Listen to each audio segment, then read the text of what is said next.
8 ចំណុចអត់ល្អហើយនឹង2ចំណុចល្អដែលបងប្អូនអរគ្នាគួរតែដឹងមុនមកលេងប្រទេសជប៉ុន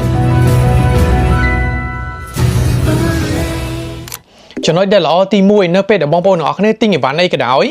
អស់$100គិតតាក់វាអស់110អញ្ចឹងបងប្អូនអរគ្នាគ្រាន់តែបង្ហាញ passport ទៅគេនឹងដកតាក់ចេញគឺតាក់ free មិនចាំបាច់ពេញឯកសារទាំងអស់$100បង់តែ$100មិនបាច់បង់ពន្ធទេ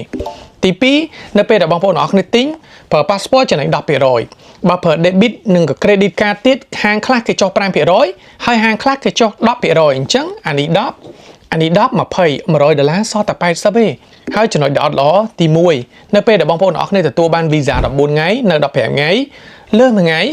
បើសិនជាប៉ូលីសចាប់បានអ្នកទាំងអស់គ្នានឹងត្រូវការ ban ចេញពីប្រទេសជប៉ុនរយៈពេល5ឆ្នាំប៉ុន្តែបើសិនជាបងប្អូនអរគ្នាសារភាពនៅ immigration កន្លែងវាយ passport ចេញអ្នកទាំងអស់គ្នាគេ ban តែ1ឆ្នាំទេហើយទី2ចំណុចដែលអត់ល្អដែលបងប្អូនអរគ្នាគួរតែដឹងមកលេងប្រទេសជប៉ុនគឺបងប្អូនអរគ្នាអត់អាចយកកច្ឆាមកបានទេគេហៅថា winner ការជក់កច្ឆានឹងគឺជាអំពើខុសច្បាប់គឺជា crime គឺជាបទល្មើសគេចាប់តែម្ដងមិនថាកច្ឆាមិនថា CBS ឬក៏ប្រភេទប្រេងអីផ្សេងៗដែលប៉ះពាល់សុខភាពអ្នកទាំងអស់គ្នាប្រកាសជាមានទោសហើយអញ្ចឹងឆែកវេលាមើលឲ្យបានត្រឹមត្រូវតិចច្រឡំដាក់កច្ឆាម្ដុំមកទុកជក់ទុកអីមកដល់ពលានគេចាប់អ្នកទាំងអស់គ្នាតែម្ដងទី3ដែលយើងគួរតែដឹងនៅជប៉ុនអត់មានចោលមុខគេទេអត់មាន strike alert ហើយក៏អត់មានយកទូរស័ព្ទដេញតាមថតគេដែរគឺជាអំពើខុសច្បាប់គេអាចប្តឹងយើងបានហើយទី4ដែលបងប្អូនអរគ្នាគួរត្រូវតែដឹងនៅជប៉ុនគឺអត់មានធីបទេអត់ធីបទេអ្នកអរគ្នាជីតាក់ស៊ីញ៉ាំបាយតាណាតាណីគឺកម្រ 99% គឺអត់ធីបទេបើយើងចង់ឲ្យក៏បានតែភាគច្រើនគឺគេអត់សុំធីបអ្នកទាំងអស់គ្នា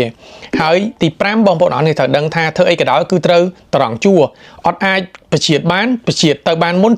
នេះគេអត់ទេគឺគេ respect តែម្ដងអ្នកទាំងអស់គ្នាបញ្ជាក់កន្លែងនឹងតិចហើយទី6ដែលបងប្អូនអរគ្នាត្រូវដឹងនៅពេលដែលយើងចូលប្រាសាទចូលតែឬក៏ចូលទស្សនៈ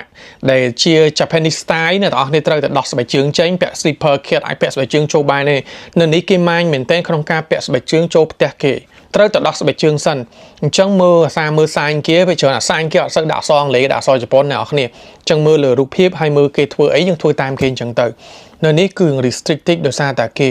respect គេគោរពហើយទី8